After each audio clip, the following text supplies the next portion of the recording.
कल फैसला होगा नहीं होगा, इस हवाले से आईसीसी की एक टॉप सीक्रेट मीटिंग हो रही है।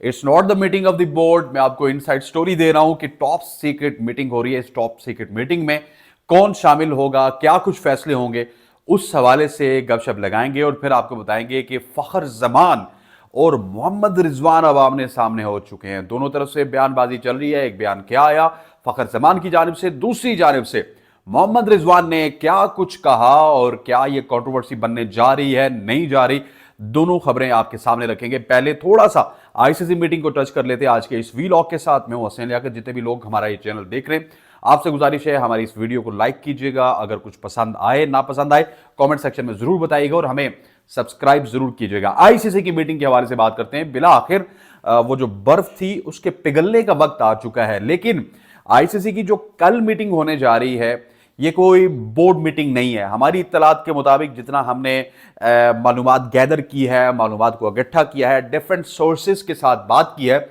उससे हमें यह पता चला है कि आईसीसी की एक टॉप लेवल सीक्रेट मीटिंग होने जा रही है। सीक्रेट ऑफिशियल्स, बड़े बड़े ऑफिशियल्स शामिल होंगे, जिसमें उनके डायरेक्टर्स होंगे, जिसमें कमर्शियल डायरेक्टर्स होंगे, जिसमें आईसीसी के दीगर लोग शामिल होंगे। और हो सकता है कि इसको चेयर जय शाह जरूर करें, क्योंकि जय शाह चेयरमैन है अब आईसीसी के। लेकिन इसमें किसी किस्म की अभी तक हमें कोई खबरें नहीं मिली कि मोहसिन नकवी साहब शामिल होंगे या फिर ऑस्ट्रेलिया के जो क्रिकेट चेयरमैन है वो शामिल होंगे, बांग्लादेश वाले या फिर अफगानिस्तान वाले शामिल होंगे। ये आईसीसी की टॉप सीक्रेट मीटिंग है। इस मीटिंग में होने क्या जा रहा है वो मैं आपको बताता हूं।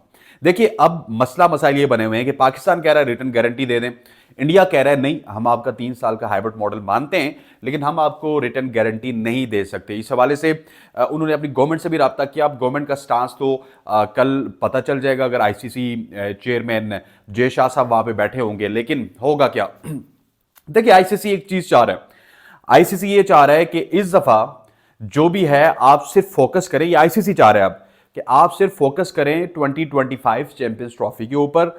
चैंपियंस ट्रॉफी को फिलहाल आप करवाइए हाइब्रिड मॉडल, और उस हाइब्रिड मॉडल के बाद हम देखेंगे कि 2026 का क्या करना है। फेयर इनफ, आईसीसी अपने, क्योंकि तमाम तर चीजें उन्होंने स्टेक पे लगाई हुई हैं, लेकिन क्या पाकिस्तान को, क्या आईसीसी को गारंटी दे सकता है? अगर यही टॉप सीक्रेट लेवल की मीटिंग है तो टॉप ऑफिशियल आईसीसी के चेयरमैन को ये गारंटी दे दें कि हम भी इधर ही हैं, हम इतने साल के लिए इधर हैं, जय शाह साहब इतने साल के लिए इधर हैं, 26 में भी वो तमाम तर चीजें कर देंगे जो आप मान रहे हैं। क्योंकि अभी पाकिस्तान के पास एक बार्गेनिंग पावर है।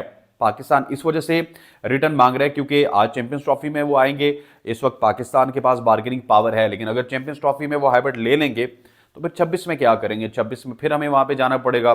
फिर 29 में, 28 से 29 में आपकी चैंपियंस ट्रॉफी है, वो भी सारी की सारी इंडिया में, उसको कोई डिस्कस नहीं कर रहा, हालांकि वो भी डिस्कसेबल है, वो सारी की सारी इंडिया में है।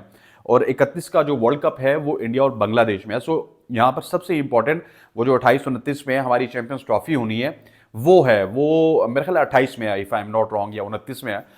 वो चैंपियंस ट्रॉफी बड़ी अहम है और भारत इसी वजह से जो एग्रीमेंट है उसने 2027 तक किया। उन्होंने कहा कोई मसला नहीं, हम चैंपियंस ट्रॉफी हाइब्रिड पे खेल लेंगे, आप T20 cricket world cup hybrid पे खेल लीजिएगा। उनको पता है कि पाकिस्तान का जो रिकॉर्ड है वो श्रीलंका में इतना अच्छा नहीं है। लेकिन एक बात है कि जो इंडिया का रिकॉर्ड है वो भी दुबई में अच्छा नहीं है। सो उन्होंने अगर दुबई को चूज किया है चैंपियंस ट्रॉफी के हाइब्रिड मॉडल के लिए तो it seems very concerning for Indian cricket board as well. लोग वहां पे सोच विचार करेंगे। शारजा में वो ऑलरेडी नहीं खेलते। सो ये खबर है और टॉप सीक्रेट मीटिंग में मेरा ख्याल है पाकिस्तान को ये इन्फोर्स किया जाएगा। मैं आपको अंदर की खबर बता रहा हूं कि आप अभी हाइब्रिड मॉडल मानिए, दूर की बात की बात बाद में करते हैं, रिटर्न के ऊपर आप ना जाइए। वो अगर अड़ गए हैं भारत वाले, वो अभी आपकी बात तो मान रहे हैं, बस आप रिटर्न ना मांगिए, आप उनके वर्बली मान लीजिए और चैंपियंस ट्रॉफी का इनेकाद करवा लीजिए। अगर कल की मीटिंग में फैसला ना हुआ तो फिर चैंपियंस ट्रॉफी मुलतवी भी हो सकती है, और चैंपियंस ट्रॉफी मुलतवी होने का नुकसान तमाम तर स्टेक होल्डर से ज्यादा पाकिस्तान क्रिकेट बोर्ड को है, पाकिस्तान के फर्म स्टैंड को है। चैंपियंस ट्रॉफी मुलतवी होगी तो उसके बाद फिर T20 वर्ल्ड कप का क्या होगा, फिर 2031 के वर्ल्ड कप का क्या होगा, फिर चैंपियंस ट्रॉफी का क्या होगा? वहां पे अगर पाकिस्तान अकड़ेगा कि हमें हाइब्रिड मॉडल चाहिए तो Pakistan is not India, that is understood. ये रियलिस्टिक सी बात है जो कि हम यहां से कर रहे हैं इंडिया से। अगर आप सुन रहे हैं आपको भी शायद ये बात पसंद है, लेकिन दिस इज रियलिस्टिक बात कि ये रियलिस्टिक पॉइंट ऑफ व्यू इस वजह से है कि हमारे पास वो पावर्स नहीं है, वो निगोशिएटिंग टूल्स नहीं है जो कि इंडिया के पास हैं।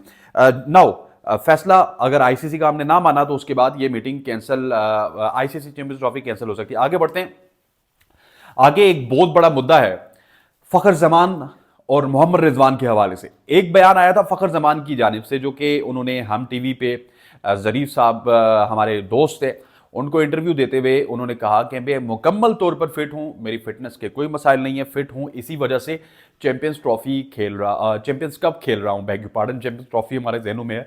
सो उसके बाद से हेडलाइंस की जीनत बने हुए हैं फ़खर जमान के। पीसीबी क्यों कह रहा है उनकी ट्वीट का मसला, हालांकि फ़खर जमान तो कह रहे हैं कि उनकी फिटनेस का मसला नहीं है, पीसीबी कह रहा है उनकी ट्वीट का मसला नहीं है, उनकी फिटनेस का मसला है।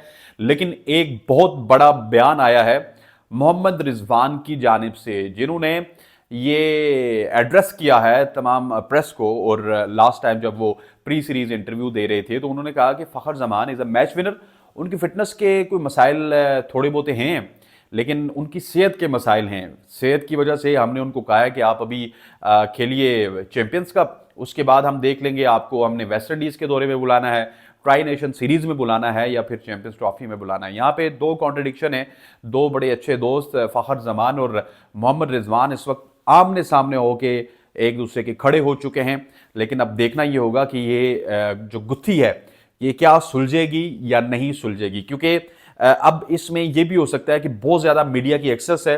चैंपियंस कप में मैं अभी वहाँ से होके आ रहा हूँ रावलपिंडी क्रिकेट स्टेडियम से, वो आए दिन फ़खर जमान के साथ इंटरेक्ट करते हैं, वो आए दिन सरफराज अहमद के साथ इंटरेक्ट करते हैं, वो आए दिन और बहुत सारे सुपरस्टार्स हैं जो कि इस वक्त टीम में मौजूद नहीं है, उनसे इंटरेक्ट करते हैं, और वो इस तरह के सवालात भी करते हैं, उनको उस तरह के जवाब भी मिलते हैं। और हमने लास्ट प्रेस कॉन्फ्रेंस में देखा जहाँ पे वकार यूनस, मिसबाउल हक, सरफराज अहमद, सकलेन मुश्ताक और शोएब मलिक शामिल थे। तमाम तर लोग बच बचा के डिप्लोमेटिक सवालात के जवाब दे रहे थे, लेकिन Shoaib Malik was the one and only जिन्होंने मेरे सवाल का भी कोई डिप्लोमेटिक जवाब नहीं दिया। उन्होंने बड़े तहम्मुल मिजाजी से मेरा सवाल सुना, हालांकि मेरा सवाल वकार यूनस से था, और वकार भाई के बाद उन्होंने कहा जी कि नहीं, मैं आपके सवाल को एड्रेस करना चाहता हूँ। इसी वजह से इसी तरह सरफराज ने भी अपनी रिटायरमेंट का दिया, जो दिया था वो मेरे बयान पर दिया था। लेकिन अब मसला ये बना हुआ कि उधर से रिजवान ने स्टेटमेंट दी, इधर से फ़खर जमान कोई और स्टेटमेंट देंगे, और इस तरह रिजवान और फ़खर जमान आमने सामने आ जाएंगे। अगर इसी तरह की बात थी तो पीसीबी को क्लियर करना चाहिए था। It's the job of PCB कि वो प्रेस को